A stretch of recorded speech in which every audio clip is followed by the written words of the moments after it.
এবার বৈরী আবহাওয়ায় সরবরাহ বাধাগ্রস্ত হওয়ার অজুহাতে সবজিসহ সব ধরনের পণ্যের দাম বাড়তি।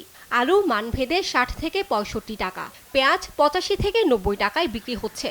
যে কোনো সবজি কিনতে গুনতে হচ্ছে ৫০ টাকার বেশি, আর কাঁচামরিচ এখনো বিক্রি হচ্ছে ৩০০ টাকার উপরে। সরবরাহ কম থাকায় বেড়েছে মাছের দাম। মিঠা ও সামুদ্রিক মাছের দাম কেজিতে অন্তত ১০০ টাকা বেড়েছে বলে জানান ব্যবসায়ীরা। নিত্যপণ্যের উচ্চ মূল্যের কারণে একেবারেই বেসামাল মধ্যবিত্ত, নিম্ন মধ্যবিত্ত সহ খেটে খাওয়া মানুষ। আয় না বাড়লেও বেড়েছে ব্যয়। আয় ব্যয়ের হিসাব মেলাতে বাজারে কঠোর মনিটরিংয়ের দাবি তাদের।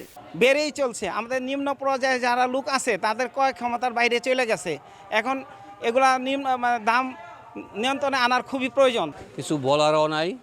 সিন্ডিকেট বলেন, বলেন, যে কোনো কারসাজির কারণে এগুলি হচ্ছে। কোনো জিনিসেরই আজকায় একদম, কালকে আরেক দাম। বাজারে গেলাম, মাছ কিনলাম, মাছের দাম অনেকটাই বেশি।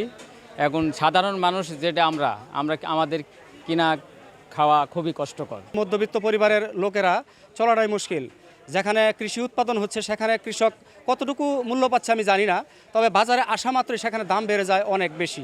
ব্যবসায়ী নেতারা বলছেন, কৃত্রিম সংকট সৃষ্টি করে কেউ বাড়তি দাম নিলে ব্যবস্থা নেওয়া হবে। মনিটরিং কমিটি যারা আমরা এখানে পরিচালনা করছি তাদের মাধ্যমে আমরা সব কিছু ক্রেতা এবং বিক্রেতা উভয় পক্ষের কাছে আমরা সবসময় জানার জন্য চেষ্টা করি। অনেক সময় অনেক ক্রেতারা বলে আমাদের ক্রয় ক্ষমতার বাইরে চলে গেছে, আবার অনেকেই বলে যে না, মানুষের স্বাভাবিক পর্যায়ে আছে, মানুষের ক্রয় ক্ষমতার মধ্যে আছে।